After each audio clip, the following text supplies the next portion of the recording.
Imam Sadiku, paqja qoftë mbi të, në shpjegimin e niyetit si thelbi i veprës thot: banorët e zjarrit mbeten përgjithmonë në zjarr, sepse niyeti i tyre në këtë botë ishte se nëse do të jetonin përgjithmonë në këtë botë, ata do ta kundërshtonin Allahun gjithmonë. Për këtë arsye, edhe ata do të mbeten gjithmonë banorë të zjarrit.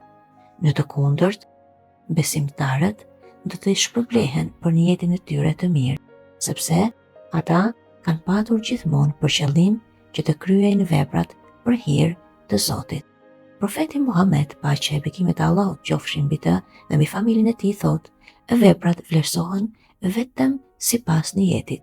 Kjo tregon se nëse dikush kryen një vepër të mirë, por këtë e ka patur për sy e faqe, ajo nuk ka vlerë tek Zoti.